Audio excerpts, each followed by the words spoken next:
Bom dia para todo mundo. A gente vai retomar nossa Psicologia Social 1.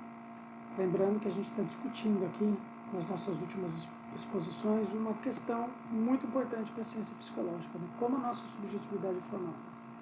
Será que ela é influência das externalidades, dos coletivos, dos fatos exteriores aos sujeitos, ou será que ela é a expressão das disposições internas desses sujeitos?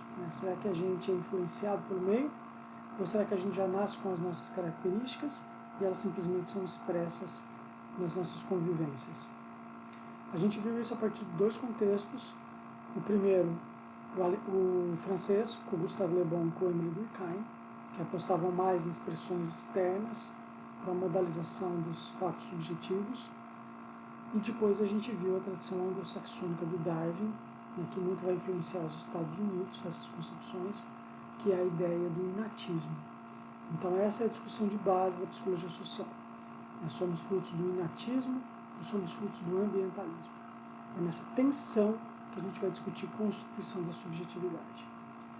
E para dar seguimento a essa discussão, nós vamos começar a falar de um outro contexto histórico, com outras concepções, que é o contexto do que hoje a gente vai chamar de Alemanha, que naquele momento histórico da virada do século XIX para o XX era tanto o Império Austro-Húngaro quanto o Império Prussiano, e que vai nos delegar, vamos dizer assim, vai nos deixar três grandes tradições de pensamento que vão ser fundamentais para a constituição da psicologia moderna. E a gente vai abordar essas três, cada qual em mini-aulas específicas. Vai começar por hoje com a tradição marxista. Na próxima vez nós vamos falar do Wilhelm Wundt da psicologia dos povos, que vai fazer uma discussão sobre cultura. E depois, um pouco mais para frente, a gente vai discutir Sigmund Freud, a psicanálise, suas influências para a psicologia social. Talvez naquela que seja a mais forte, a mais presente tradição de psicologia daquela época histórica que permanece até hoje, a psicanálise. Além do material de base que eu deixo para vocês como indicação, que sempre é um capítulo do Robert Farr, e desta vez como um texto optativo da Minayo sobre o marxismo, introdução à metodologia de pesquisa, que tem lá no Drive, para quem quiser se aprofundar, eu também gostaria de recomendar duas leituras adicionais. A primeira, que eu duvido que vocês vão fazer, mas é uma biografia do Marx, de um autor que chama Jonathan Sperber, Karl Marx, Uma Vida do século XIX, que vai situar a produção intelectual do Marx no seu tempo histórico. Então, não há uma preocupação em saber se a teoria da mais-valia, se a luta de classe, se o comunismo vale hoje, mas é por que o Marx falou disso naquele tempo. E a vida do Marx foi extremamente rica, extremamente interessante e difícil. Acho que só a vida dele valia aí um curso para a gente aprender que mesmo diante de adversidades a gente pode ser contributivo, para uma sociedade.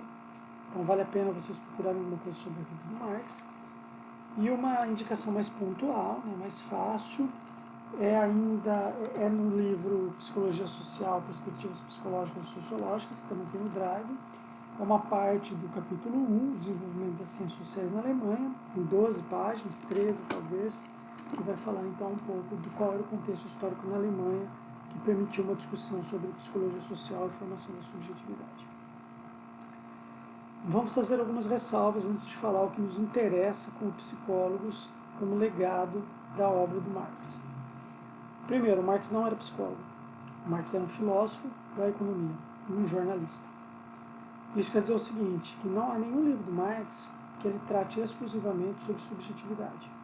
Que ele vai sentar e vai propor um modelo de subjetividade, um modelo de homem, um modelo de mundo.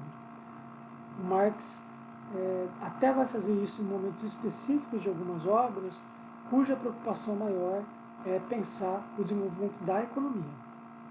Então toda a discussão do Marx é uma discussão sobre economia, sobre como a gente produz, sobre como a gente faz circular e sobre como a gente faz acumular determinadas produções de objetos na sociedade de produção capitalista em contraposição com outros modos de produção que já existiram ou que porventura poderiam existir, como vai ser, por exemplo, a contraposição ou a comparação do capitalismo com o sistema de produção feudal e também com a possibilidade do sistema de produção socialista e do sistema de produção comunista. Então Marx vai discutir economia. Só que em momentos específicos de algumas obras ele vai falar como os homens se relacionam com os homens. Isso vai ensejar dos pós-marxianos uma ideia de subjetividade. Então são mais os pós-marxianos que vão condensar as ideias do Marx em torno de uma suposta teoria da subjetividade do que isso tenha sido feito como um objetivo declarado pelo próprio Marx. Tá bom? Mas as concepções que o Marx traz para a gente discutir a economia e relação dos homens com outros homens, com os objetos, são fundamentais para a gente entender a subjetividade. Bom, Marx, então. O Marx nasceu em 1818, morreu em 1883. Ele era um filósofo, ele tentou uma carreira universitária e não conseguiu nenhum posto, porque esses postos eram via indicação do governo central da Prússia, né? É um pedaço do que hoje a gente, um pedaço e um pouco mais do que hoje a gente chama de Alemanha e Áustria, era o governo da Prússia, e ele era adversário desse governo, ele era um crítico desse governo, então ele nunca conseguiu ser favorecido por esse governo.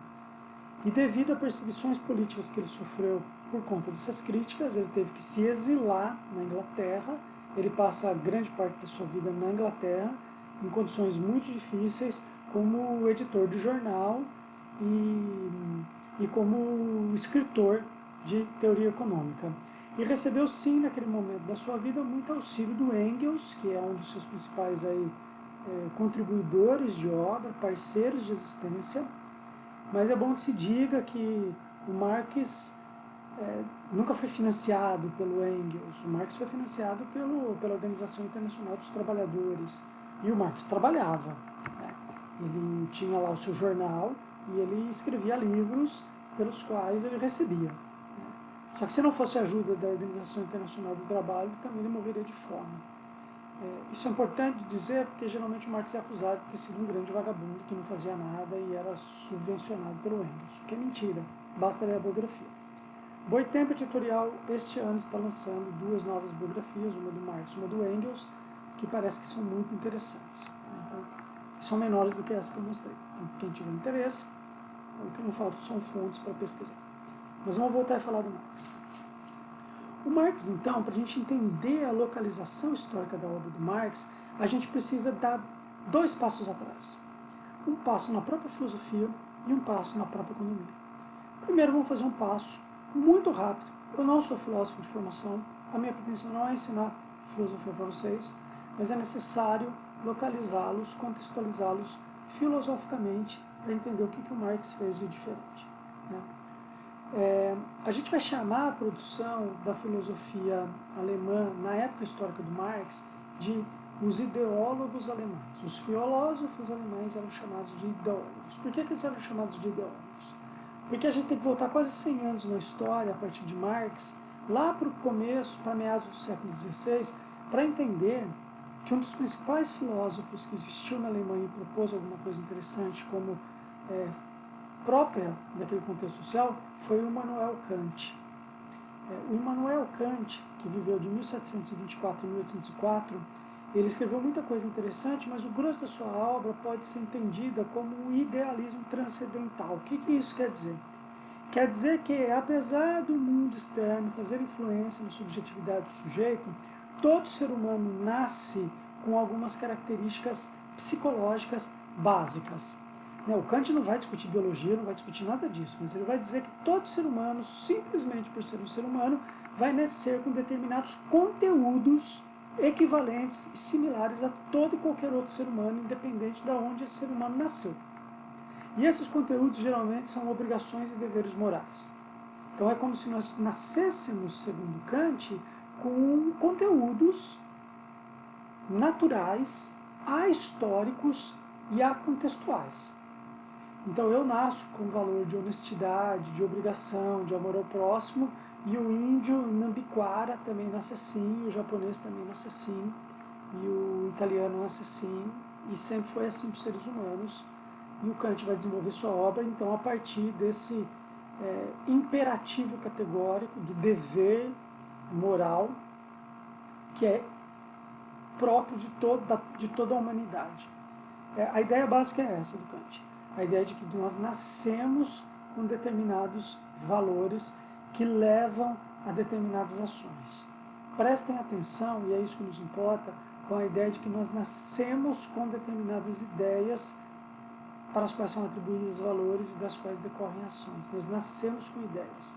Então eu sou aquilo com o que eu nasço. Eu sou aquilo que eu penso, de certa forma. Isso é um Kant muito rapidamente explicado e talvez muito mal explicado. Mas o fato é que essa ideia do Kant foi forte o suficiente para influenciar gerações de filósofos. E alguns filósofos alemães muito importantes para quem faz filosofia. Eu vou citar alguns para vocês. Como, por exemplo, o Johann Gottlieb Fichte, o Friedrich Wilhelm Joseph von Schilling, que é um filósofo muito importante, o Bruno Bauer e o Ludwig Feuerbach, esses dois últimos contemporâneos do próprio Karl Marx. E esse idealismo alemão vai influenciar um outro autor, nascido em 1770, morto em 1831, que é o Hegel, Georg Wilhelm Friedrich Hegel. O Hegel vai fazer uma releitura da obra do Kant, fazendo algumas mudanças. E o que o Hegel faz? O Hegel vai falar um pouco do que o Kant fala e avança. Ele vai falar o seguinte: olha, nós nascemos com determinadas características que são próprias e naturais a todos os seres humanos. Só que daí a gente vai ver que, ao invés de todos os seres humanos nascerem com essas características meio que variam de cultura para cultura. Como se fosse até possível dizer que existem culturas que têm um desenvolvimento moral melhor e mais adequado do que outras culturas. A gente não pode colocá-las, ao contrário do que o Darwin vai falar depois, a gente não pode fazer uma escala de evolução, porque todas as culturas se equivalem. Mas, do ponto de vista do convívio, talvez alguns valores sejam mais interessantes do que outros. Então, Hegel vai dizer, além de muitas e muitas coisas, uma ideia mais ou menos a seguinte: toda cultura é válida, toda cultura é distinta e importante, mas então todos os valores culturais fazem sentido para as suas culturas. Só que alguns desses valores tensionam mais o campo social e outros valores tensionam mesmo. Então, a gente podia tentar resumir da seguinte forma: algumas culturas que valorizam a agressividade, isso pode ser um valor para aquela cultura, mas isso cria um problema geral, a agressividade como um elemento de resolução dos conflitos. Guerra, violência, desonestidade. Outros povos, outras culturas que têm outros valores e que transmitem para suas descendências, esses valores podem ser mais benéficos para a ordem social. Por exemplo, bondade, honestidade, e por aí vai. Mas o fato que quem transmite esses valores? Essa é uma pergunta que o Hegel faz e o Immanuel Kant não faz. Os valores são transmitidos, segundo Hegel, por aquilo que ele vai chamar de espírito. Mas espírito, por Hegel, não é a alma. Tá? Espírito não é essa ideia de que além do meu corpo físico existe um corpo imaterial que a gente pode chamar de espírito, de alma, de halo, de qualquer outra coisa. O que o Hegel vai chamar de espírito é mais o espírito de uma época, é mais a cultura do que os elementos biológicos do corpo. O que o Hegel está querendo dizer é o seguinte: se as culturas transmitem valores para os seus descendentes, essa transmissão se dá porque a cultura organiza a forma de transmissão.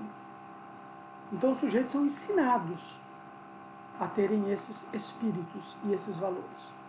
Se eles são ensinados a terem esses espíritos, significa que nós podemos mudar os espíritos e os valores de outras culturas.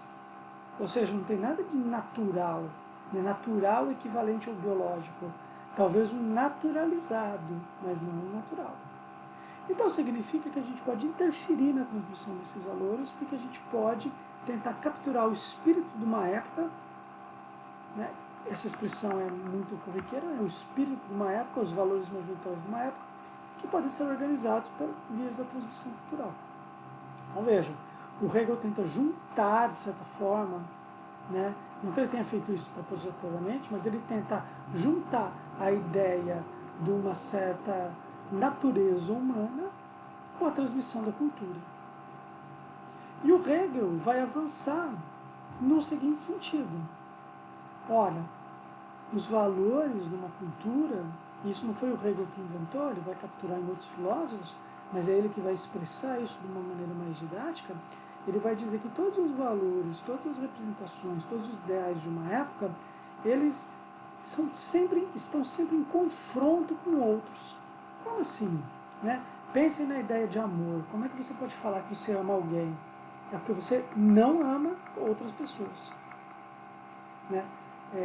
Você não ama as pessoas da mesma forma. Você pode ter amor sensual para uma, amor erótico para outra, amizade para outras.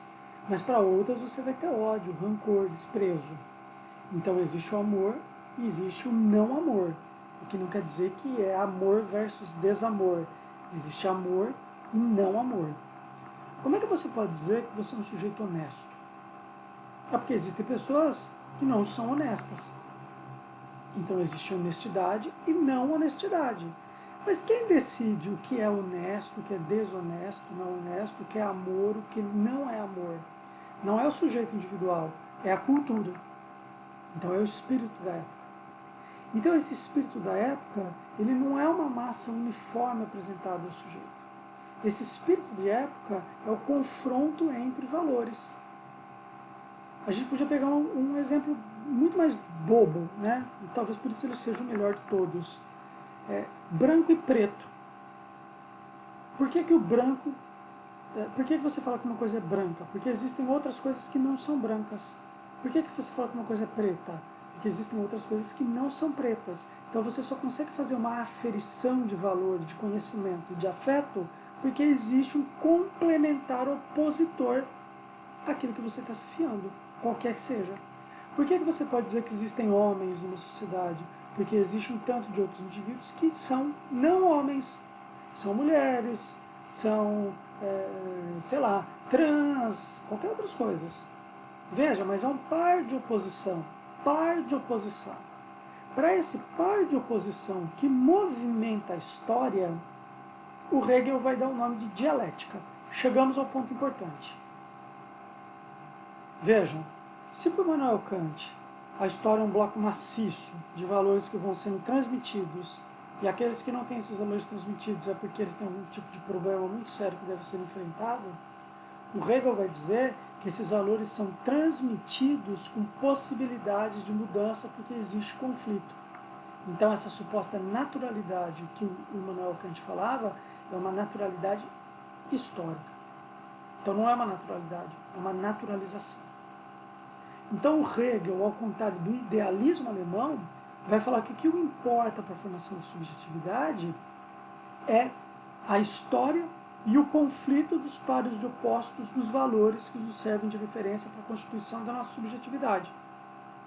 E por que nós estamos falando do Hegel? Porque o Marx é um leitor do Hegel.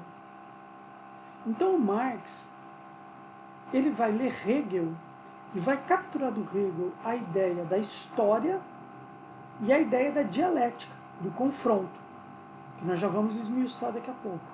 E vai colocar aí dentro mais um elemento que é o idealismo, que é o materialismo contra o idealismo, para falar que são esses três os pilares da formação subjetiva. Ora, antes da gente falar de dialética e falar de história, vamos falar de materialismo. A pergunta que o Marx faz, que é a pergunta que os filósofos idealistas alemães não fazem, é a seguinte: você é aquilo que você pensa ou você é aquilo que você faz? Os ideólogos alemães, os filósofos idealistas alemães, essa é a expressão mais correta, eles diziam que você é aquilo que você pensa. Se você está pensando alguma coisa, é isso que você é, efetivamente. Então é uma ideia iluminista muito clássica, primeiro calcada na razão, né? Eu sou aquilo que eu tenho certeza que sou porque pensei. Penso, logo existo. Uma ideia muito descartiana.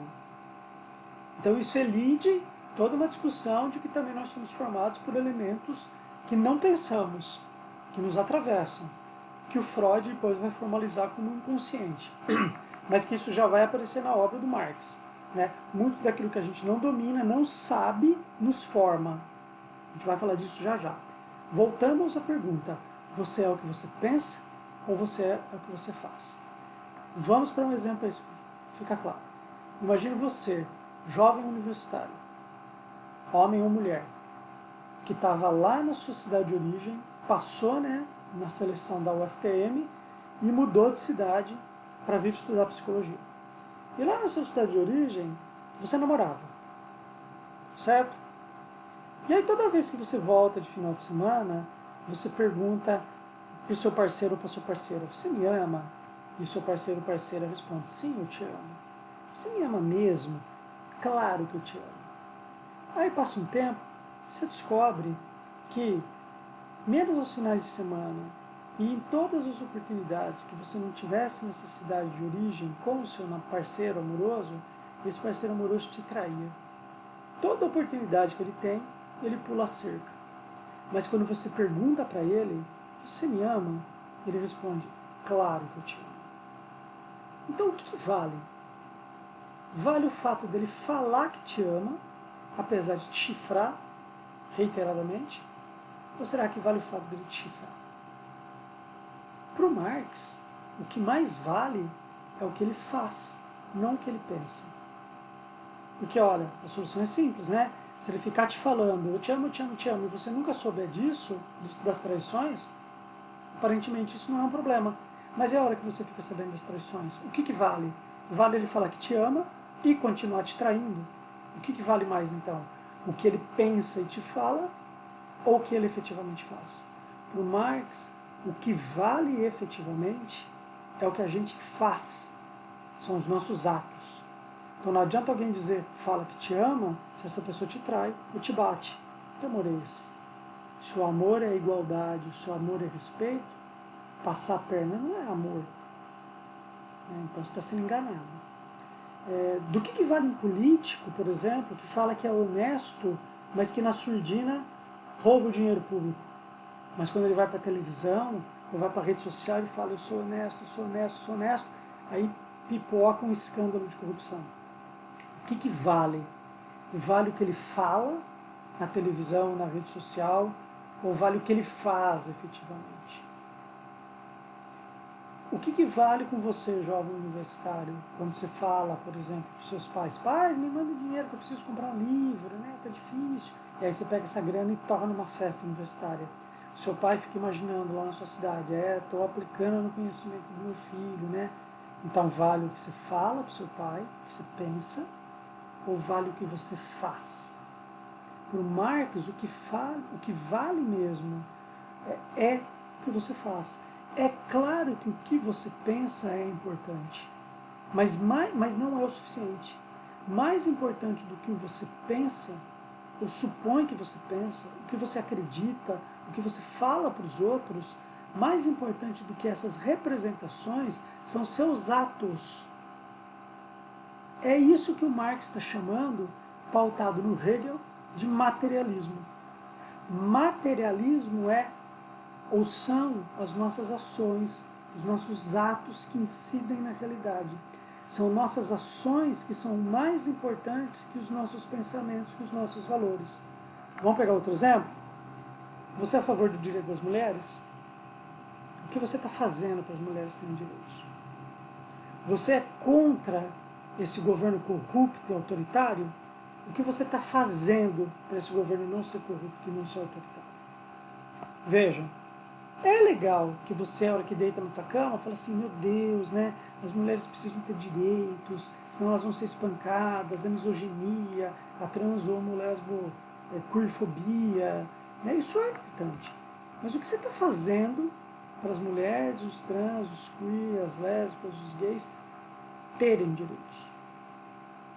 Você está só pensando num mundo que pode ser melhor. Pensar no mundo que pode ser melhor é o idealismo alemão.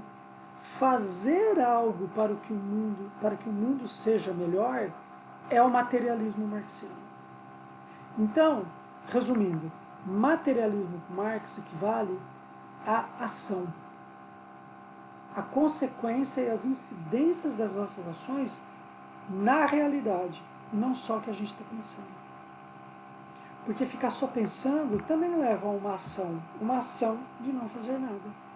Ai, como é difícil, como é duro, como é ruim, como é triste, você fica parado no sofá. Isso é uma ação, mas é uma ação que não muda o mundo. Então é necessário ter ações que mudem o mundo. Isso que o Marx está chamando de materialismo. As nossas ações são materiais no sentido de que elas mudam o mundo. Como assim materiais e mudam o mundo? Ora, se eu pegar um pedaço de pau e dar uma paulada na tua cabeça, você não vai sentir o impacto de uma ação no mundo? Agora, se eu acredito nos direitos das mulheres e for lá na Câmara Municipal e ficar gritando, falando, batalhando, mobilizando gente porque as mulheres têm direito, essa minha ideia pode ter um impacto material no mundo, desde que eu faça algo. Por isso que ela é material. Os símbolos, para Marx, ou o campo simbólico, ele é tão importante e significativo quanto o campo do real, ou seja, dos objetos que a gente pode apontar. Só que a relação que nós tecemos com as nossas ideias e com o campo simbólico pode nos levar a um imobilismo e a uma ilusão, isso é muito importante, uma ilusão de que estamos fazendo alguma coisa muito importante e um apassivamento, ou então uma atuação para transformar o mundo. Veja que fato interessante. Você pode ser a favor da qualidade do ensino no Brasil e ficar lá na tua cama, meu Deus, a qualidade do ensino no Brasil, né? É muito importante que tenhamos qualidade do ensino no Brasil, e não fazer nada. Isso cria duas coisas, basicamente. A qualidade do ensino no Brasil não muda, só porque você ficou pensando na qualidade do ensino no Brasil, então é necessário fazer algo, só que isso cria uma ilusão de que você está fazendo alguma coisa que muda o mundo, quando na verdade o mundo não está sendo mudado. Isso tem um nome bonito: alienação. Então Marx vai dizer que quando nós não agimos no mundo para mudar efetivamente o mundo, nós estamos alienados da nossa própria posição no mundo. Nós temos uma ilusão de que controlamos o mundo, quando na verdade somos controlados pelo mundo.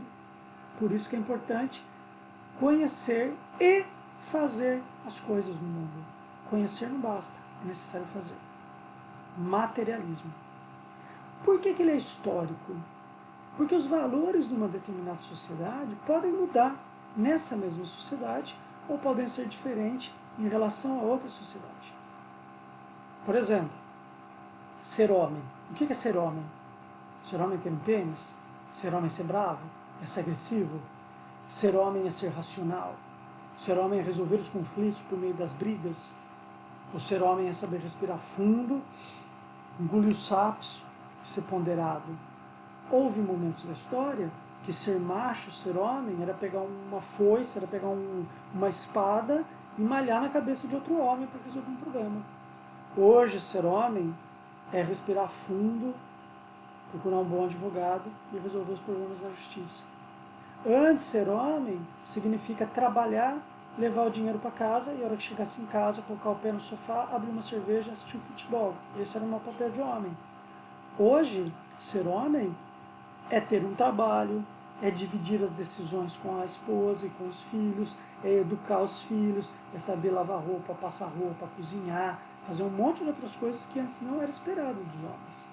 Então vejam, os valores e as ações que eram esperadas de homens mudaram ao longo da história e mudam entre as culturas. O que um homem deve fazer na nossa cultura pode ser diferente do que um homem faz na cultura, para pegar o exemplo dos índios Nambiquara, já citado, ou dos japoneses, ou dos egípcios, e por aí vai. E a gente não precisa só pensar em termos de gênero, né? A gente pode pensar em qualquer outro valor. Ser honesto. O que é ser honesto? O que é ser bem-sucedido numa sociedade? Talvez uma sociedade seja comprar um carro importado, ter um apartamento de tantos metros com vista para o mar, ter uma mulher bonita para você ficar apresentando para o público. Em outra sociedade, ser bem-sucedido talvez seja ter 15 cabras ou ter uma plantação de milho. Então, os valores mudam historicamente numa mesma cultura ou entre as culturas. Só que esses valores, como a gente já tinha falado, eles sempre estão em pares de opostos, de conflito, em relações dialéticas. Ser bem-sucedido e não ser bem-sucedido. Ser honesto e não ser honesto. ser homem e não ser homem, ser mulher e não ser mulher, ser amoroso e não ser amoroso, e por aí vai. Então nós temos os 3 pináculos importantes para a gente falar de subjetividade, segundo o que foi compilado das várias obras do Marx. Você é o resultado das suas ações, porque você pode estar iludido se você não fizer coisas que mudem o mundo. Por que mudar o mundo? Porque o mundo está cheio de desigualdades. Né? Mesmo aqueles que estão em posições de privilégio, eles também são alvos da violência social. Então está todo mundo tendo consequências negativas do funcionamento social.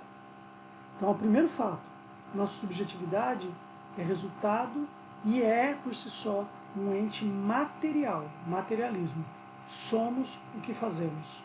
Nós não somos só o que pensamos. Nós somos o que efetivamente fazemos. Segundo, os valores que balizam os nossos pensares e os nossos fazeres mudam historicamente. O que significa o seguinte, que o que se apresenta hoje como valor fundamental para uma sociedade nem sempre foi esse valor e não precisa ser esse valor. O que eu estou querendo dizer com isso? Pensem no machismo. Os homens são assim, né? Eles são machistas, né? Por isso que é difícil mudá-los.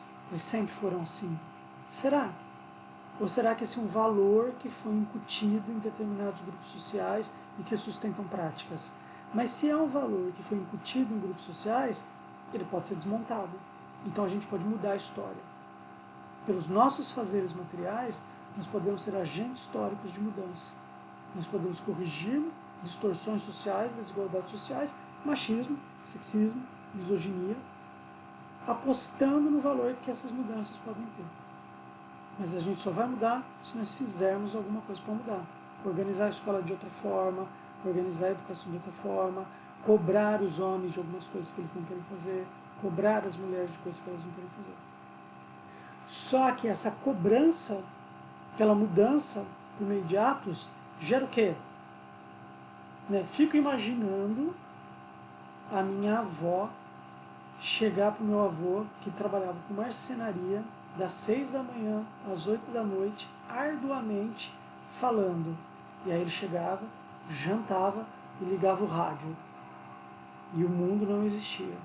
Fico imaginando a minha avó chegar e falar assim, Orlando, levanta dessa cadeira e vai fazer alguma coisa que presta. Naquela época, o meu avô ia dar um sermão à minha avó, falando que ele já tinha feito o que um homem devia fazer. Ele trabalhou exaustivamente, levou o dinheiro para casa, comprou o feijão, e agora quem cuida das crianças é ela. E aí minha avó, não sei o que ela faria. Ela poderia realmente falar, realmente você tem razão, sim senhor, ou ela poderia falar assim, não senhor, levante essa bunda da cadeira e vem ajudar. De qualquer forma, o que eu estou querendo dizer aqui é que quando a gente requer mudança para uma sociedade, isso vai gerar conflito, dialética. O que move a história é a dialética, é o conflito. O Marx vai colocar esse conflito prioritariamente nas relações de luta de classe, porque o Marx, como um economista, vai discutir sobre privilégios de um e desprivilégios de outro, ou poucos privilégios de outros, classes trabalhadoras versus classes de empregadores, proletariado versus capitalistas. Conflito, né? O quanto o interesse de uma classe está em oposição aos interesses de outra classe. E ninguém quer abrir mão dos seus interesses, dos seus privilégios, isso vai gerar dialética, conflito, disputa. O Marx, como era economista, situava esse conflito como condensado nas relações da luta de classe. A gente pode colocar, por exemplo, nas relações de gênero, né? Homens e mulheres, nas relações de sexo, por exemplo, cis, trans, nas orientações sexuais, homo, hétero, pan, assexual, fluidos, qualquer que seja. O que eu estou querendo dizer aqui é que um dos grandes legados do Marx foi sim falar das tensões inerentes do mundo do trabalho. Tensões que essa a gente vai explorar pra caramba em Psicologia Social 2. Então aguardem. Mas o mais importante disso é que o Marx nos diz que o motor da história é o conflito dialético pela ação dos homens. E esse conflito acontece em várias relações sociais. No trabalho, mas acontece no sexo-gênero, acontece nas relações de raça e etnia.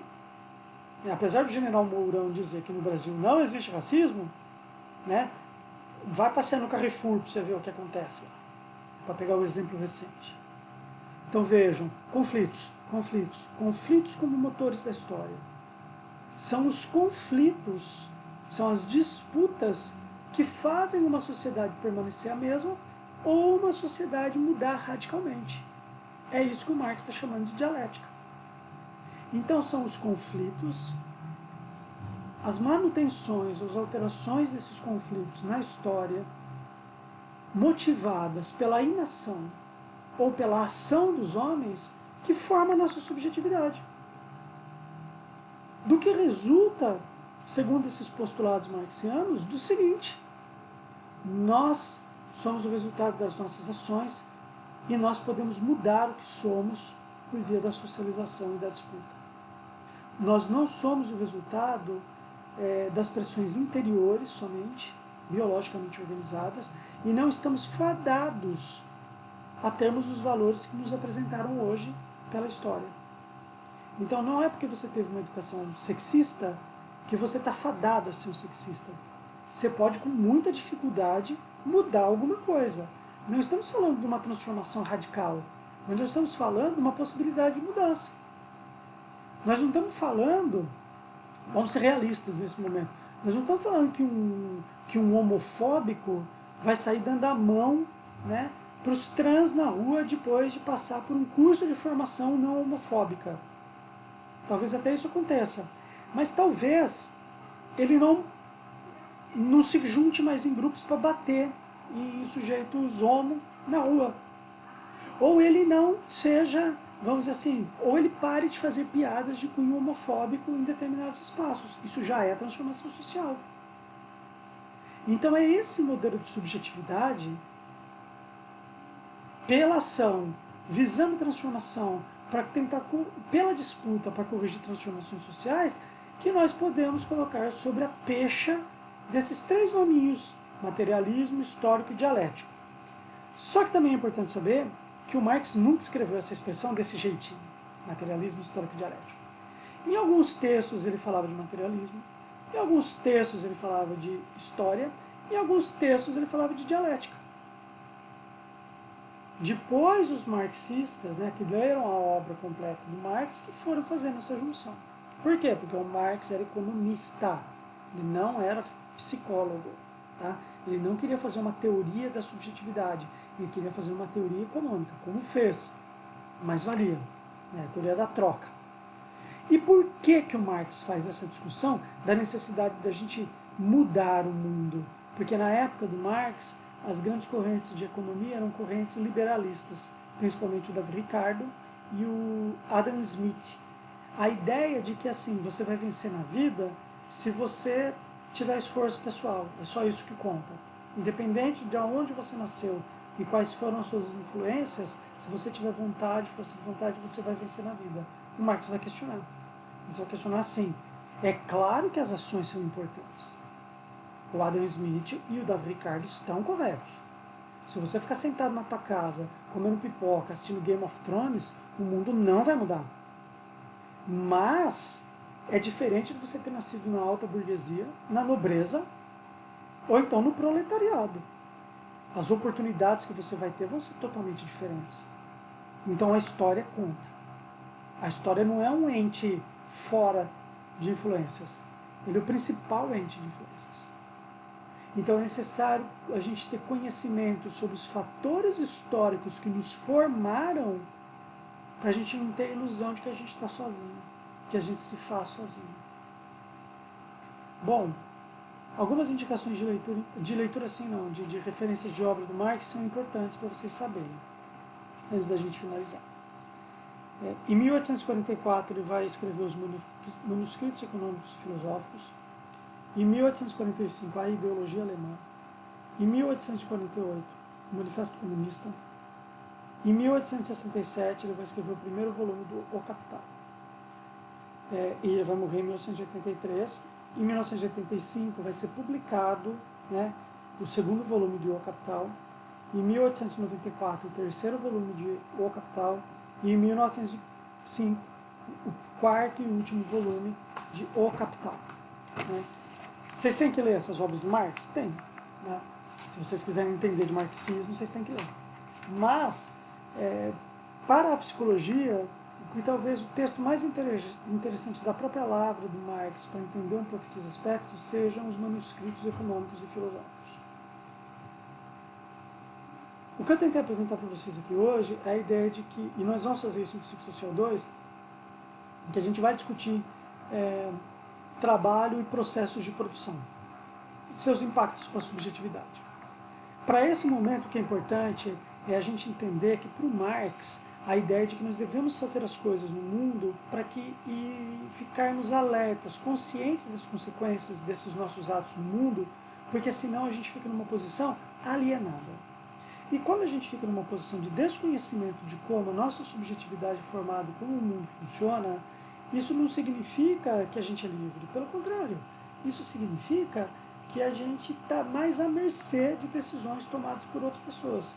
Quando eu não sei quais são os processos que me formam, quais são as influências que me formam, isso só significa que outras pessoas estão tomando decisões e executando atos que vão me formar sem que eu saiba. E como a gente toma conhecimento dessas coisas? Não é a partir de uma epifania, né? Um dia eu acordo sabendo, meu Deus, existe o capitalismo e ele funciona dessa forma como um cara chamado Taylor e Freud, e Ford me explicaram. Nós só vamos ser desalienados quando alguém nos conta isso. Então vejam, o processo de desalienação não é um processo subjetivo, idealista e individualista. O processo de desalienação é um processo coletivo. Alguém tem que falar assim, fulana, o mundo funciona assim. Fulana, vai ler tal livro que você vai ver como o mundo funciona. É necessário que alguém, um outro, um coletivo, faça esse intermédio para que a gente possa executar atos diferentes no mundo. Então, isso só reforça o caráter coletivo, não individualista, não ideológico da nossa subjetividade. Para resumir, somos seres históricos, conflituosos, materialista, ação e coletivos. Nossa subjetividade é o resultado das pressões coletivas. Próxima exposição, a gente vai falar de alguns aspectos bem interessantes também, mas a partir do Wilhelm Wundt.